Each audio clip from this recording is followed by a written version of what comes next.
Hello, my name is Katy. Hello, I'm Shivany. And we're from Nexus International School and we are currently in year 9.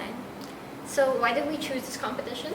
Well, the reason why I chose it is because last year, during my science fair, I was researching about crystal growth and I found that I really liked it and I was interested. So I wanted to continue further research about crystals. Well, for my science fair, I didn't do a crystal project, but I was really interested in the process when I saw Shivany do it.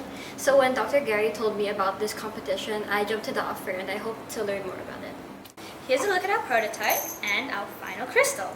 The reason why we chose this crystal is because it's sharp, it's clean, it's neat, it's clear, which is the criteria we want for a crystal in this competition. So first we used the booklet that the competition provided and chose the sealing method. We tried this method using copper sulfate, potassium ferricyanide, and chromium alum, but that one failed. Sadly. So to make the sealing, we measured 100 ml of water and tested out how many spoonfuls we needed before its saturation point. And we found out that this was 22 scoops. When we performed the hot filtration, we did that to get rid of the impurities inside the solution. We later then poured it into an evaporating dish and waited 4 days for the crystallization to begin. So after 4 days, we chose the best crystal sealing based on its size and shape. With this, we created another solution using the same method, but using 200 ml of water. We then tied the sealing to a string and submerged it into the solution for 3 days. We repeated this process multiple times until we could find the best crystal. So how does the crystal grow? Well, imagine you're trying to dissolve a substance like sugar or salt, for example, into water.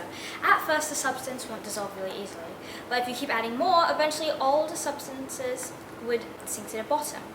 When the water can't dissolve any more substances, this is what you call a saturation point. So a saturated solution is just a liquid that has as much of a substance dissolved in it as it can possibly hold at that temperature. Certain chemicals can form crystals when they are in a saturated solution.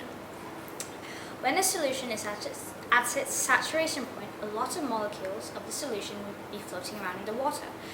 These molecules will start to stick together and form little tiny crystals.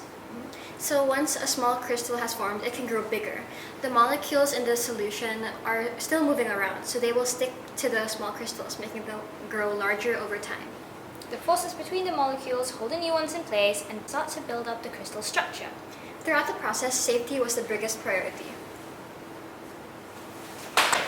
We made sure to wear gloves, both heat-proof and disposable, a lab coat, goggles, and of course keep our hair up.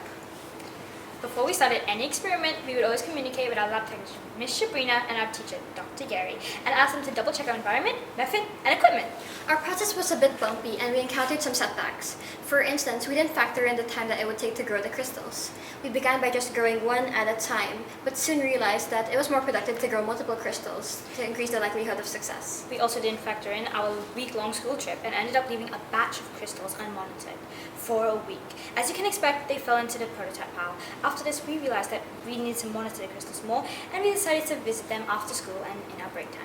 Overall, this was a great experience because we were able to learn different methods which used tools that we have never used in our normal science classes.